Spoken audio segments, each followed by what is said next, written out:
تاکہ جو ایک زندگی کا نارمل طریقہ ہے کہ ان کے آگے بال بچے ہوں، وہ بڑے ہوں، وہ پل جائیں، اور وہ پھر خدا نخواستہ اگر آئندہ زندگی میں مرگی کا مریض زیادہ بیمار بھی ہو جاتا ہے تو وہ بچے ان کی سپورٹ کو آ جائیں، کیونکہ وقت کے ساتھ ساتھ والدین بھی چلے جاتے ہیں، بہن بھائی بھی اپنی اپنی زندگیوں میں مصروف ہو جاتے ہیں، تو جو آپ کے بیوی اور بچے ہوتے ہیں وہ آپ کے سب سے قریبی رشتہ دار ہو جاتے ہیں۔ تو اس وجہ سے میں کبھی کبھی یہ بھی دیکھتا ہوں جس سے میرا دل بہت دکھی ہوتا ہے کہ لوگ صرف اس بنیاد پہ کہ کسی کے ساتھ مرگی کا لیبل چپکا ہوا ہے وہ ان کی شادی نہیں کرتے ہیں، اس ڈر کے مارے کہ کل کو اگر ان کی بیماری خراب ہو جاتی ہے تو پھر ان کو کون سنبھالے گا۔ میرے خیال میں جب کہ حال ٹھیک ہو تو پھر کچھ کام جو ہے نا اللہ تعالیٰ پہ توکل کر کے اگر انسان کرے تو اللہ تعالیٰ اس میں مدد فرماتے ہیں۔ اور obviously اس کے اندر آپ کے جو نیورو فزیشین یا نیورولوجسٹ ڈاکٹر ہیں ان کا مشورہ اس میں لازمی شامل ہونا چاہیے تاکہ آپ کسی غلط فیصلہ کرنے سے بچ جائیں۔ یہ تو ہوئی بچوں کی بات، لڑکوں کی بات۔ اب آتے ہیں بچیوں کے متعلق۔ جب میری کسی فیمیل پیشنٹ کا مجھے پتہ چلتا ہے کہ ان کی شادی ہو رہی ہے یا ان کا نکاح ہو رہا ہے، میں اس سے بھی زیادہ خوش ہوتا ہوں جتنا میرے میل یعنی لڑکے پیشنٹس کی شادی کا جب میں سنتا ہوں، کیونکہ بچیوں کے لیے بہت زیادہ میری نظر میں مطلب کرائٹیریا میٹ کرنے کی ضرورت ہوتی ہے جس سے وہ مطلب معاشرہ یہ جج کرے کہ اب یہ شادی کرنے کے قابل ہیں۔ اور اگر خاص طور پہ ان کے ساتھ مرگی کا لیبل بھی لگا ہوا ہو اور سب لوگوں کو خاندان برادری میں پتہ ہو کہ ان کو مرگی ہے، تو ان کے لیے افسوس کی بات یہ ہے کہ شادی کرنا زیادہ مشکل ہو جاتا ہے۔ لوگ ان کو ایک ایسی نظر سے دیکھتے ہیں کہ جیسے ان کے ساتھ کوئی خدا نخواستہ کوئی منحوسیت ان کے ساتھ لگی ہوئی ہے یا ان کے ساتھ کوئی جنات ہیں۔ یہ سب اس وقت کے لوگوں کے ذہن میں خیالات اور توہمات ہیں جس زمانے میں مرگی کو یا تو ایک نفسیاتی مرض یا پھر کوئی جنات کا سایہ وغیرہ کنسیڈر کیا جاتا تھا، حالانکہ اب سائنس نے یہ چیز بالکل کلیئر کر دی ہے کہ مرگی بالکل اسی طرح ایک بیماری ہے جس طرح کہ سر درد یا کمر درد یا شوگر یا بلڈ پریشر، جس طرح ان سب بیماریوں کا علاج ہے اسی طرح مرگی کا بھی علاج ہے، اور ہمیں جو ہے نا اس کو ایک مرض کے طور پہ دیکھنا چاہیے، نہ کہ کسی انسان کے ساتھ خدا نخواستہ کوئی برائی یا منحوسیت کے طور پر اس کو اپنے ذہن میں سوچیں۔ تو پہلے تو یہ ذہن سازی کرنا بہت ضروری ہے، اور آہستہ آہستہ الحمدللہ معاشرہ جیسے جیسے تعلیم کی طرف جا رہا ہے اور لوگوں کو اویئرنیس بڑھ رہی ہے، یہ چیز ختم ہوتی جا رہی ہے، تو ہم اس کو ایک اچھے رخ میں جاتا ہوا دیکھتا ہوں میں بحیثیت ڈاکٹر۔ دوسری بات بچیوں کے لیے یہ ہے کہ ظاہری بات ہے جب ان کی شادی ہو جاتی ہے تو ان کو بہت سی گھرداری کی ذمہ داریاں سنبھالنی پڑتی ہیں، جو ہمارا کلچر ہے۔ تو جب مرگی کے کسی مریض کی شادی ہو رہی ہوتی ہے تو میرے لیے یہ ایک خوشی کی بات ہوتی ہے کہ اس کے گھر والوں نے اور اس کے سسرال ہونے والے سسرال والوں نے اس کو اس قابل سمجھا کہ وہ اپنی گھرداری کی ذمہ داریاں سنبھال سکتی ہے۔ ظاہری بات ہے ان کو تھوڑی سی زیادہ ایڈیشنل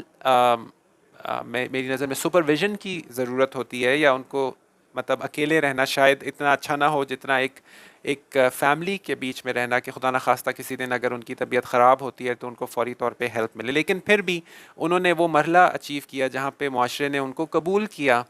اس چیز کے لیے کہ ہاں اب یہ اس قابل ہیں کہ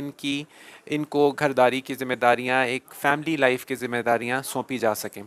پھر اس کے بعد بچیوں کا جو ایڈیشنل معاملہ ہے جو کہ لڑکوں سے زیادہ ہے، وہ یہ کہ جب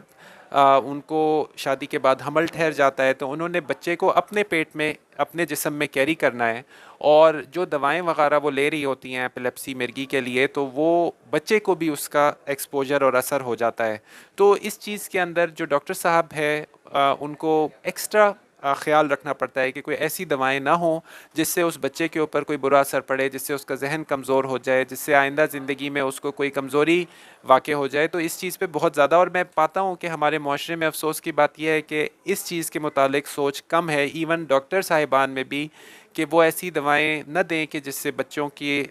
ہونے والے بچوں کے اوپر دماغ پہ یا باقی جسم کے اوپر برا اثر پڑے۔ تو اس چیز کے لیے جو بچیاں ابھی جن کی شادی ہوئی ہو یا ہونے والی ہو آنے والے دنوں اور مہینوں میں، اور جن کا حمل ہونے کے چانسز ہوں، تو اس چیز میں بہت ایکسٹرا کیئر کرنے کی ضرورت ہے کہ وہ ایسے ڈاکٹر صاحبان سے، نیورولوجسٹ سے یا نیورو فزیشین سے رابطہ کریں جو کوالیفائڈ ہوں، اور وہ ان کو صحیح رہنمائی کر سکیں کہ کون سی دوائیں سیف ہیں تاکہ آنے والے بچے کو زندگی بھر کے نقصان سے بچایا جا سکے۔ اچھا، اس کے بعد پھر جو بہت اہم چیز جو بچیوں کو پیش آتی ہے وہ یہ کہ اچھا، اس کے بعد جو بہت عام چیز جس کا میں ذکر کرنا چاہتا ہوں وہ یہ کہ لوگ والدین خاص طور پہ اس چیز سے شرمندہ رہتے ہیں کہ ان کے بچے کو ایک بچی کو خاص طور پہ ایک بیماری ہے جسے مرگی کہتے ہیں، اور کئی دفعہ یہ ہوتا ہے کہ وہ ہونے والے ان کے سسرالیوں کو یہ بات نہیں بتاتے ہیں کہ ان کو یہ مرض ہے، کچھ اس وجہ سے کہ ہو سکتا ہے اس کی وجہ سے وہ رشتہ توڑ دیں، اور کچھ اس وجہ سے بھی کہ وہ کسی طرح کی نحوست اس بیماری کے ساتھ جڑی سمجھتے ہیں، حالانکہ یہ بات بالکل سچ نہیں ہے، اور اس وجہ سے بھی وہ ہونے والے جو ان کے سسرال والے ہیں ان کو وہ نہیں بتاتے ہیں۔ تو اس سے کئی دفعہ تو مطلب اگر ہونے والے جو سسرالی ہیں وہ اچھے یا شریف لوگ ہوں اور وہ یعنی ایک انسان کے لیے احساس کریں تو وہ قبول کر لیتے ہیں اگر ان کو بعد میں پتہ بھی چل جائے، لیکن کئی دفعہ ایسا بھی دیکھنے میں آتا ہے کہ وہ اپنی آنے والی بہو کو جو ہے نا جب دورہ اس کا ہوتے ہوئے دیکھ لیتے ہیں تو وہ پھر شور مچا دیتے ہیں کہ جی انہوں نے ہمیں دھوکہ دیا ہے اور انہوں نے ہمیں ایک بیمار بچی دے دی ہے، اور وہ مطلب یہ چیز بھول جاتے ہیں کہ خدا نخواستہ یہی مرض ان کے کسی بچے میں بھی ہو سکتا تھا یا آنے والے وقتوں میں ہو سکتا ہے، اور وہ بھی اسی سچویشن میں ہو سکتے ہیں۔ تو میں اپنے سارے پیشنٹس کو جو بچیوں کے والدین ہیں ان کو یہی بتاتا ہوں کہ دیکھیں سب سے بہتر چیز یہ ہے کہ آپ یہ بات نہ چھپائیں، اور آپ ہونے والے جو ان کے سسرال والے ہیں ان کو یہ بات بتا دیں، اور باوجود اس کے بھی وہ پھر بھی کچھ نہ کچھ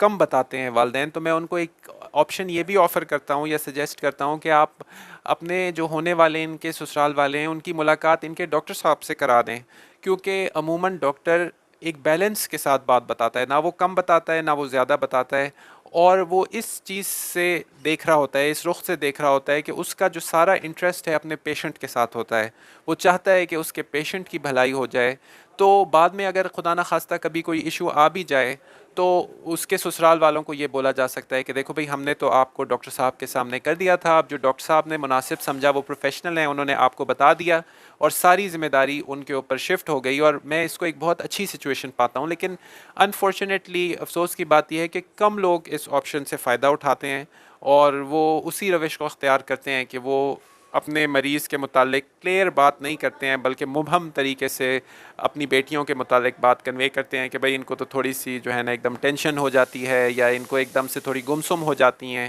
تو وہ کھل کے یہ بات نہیں کرتے ہیں، اور خدا نخواستہ آئندہ زندگی میں جب ان کو دورہ پڑتا ہے تو ان کے سسرال والوں سے ایک ری ایکشن آتا ہے جو کہ بہت سی دفعہ افسوس کی بات یہ ہے کہ طلاق تک بات پہنچ جاتی ہے اس کے اندر۔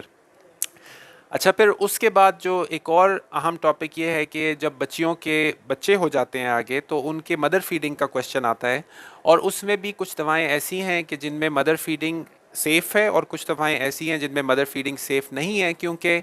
جو دوا خون میں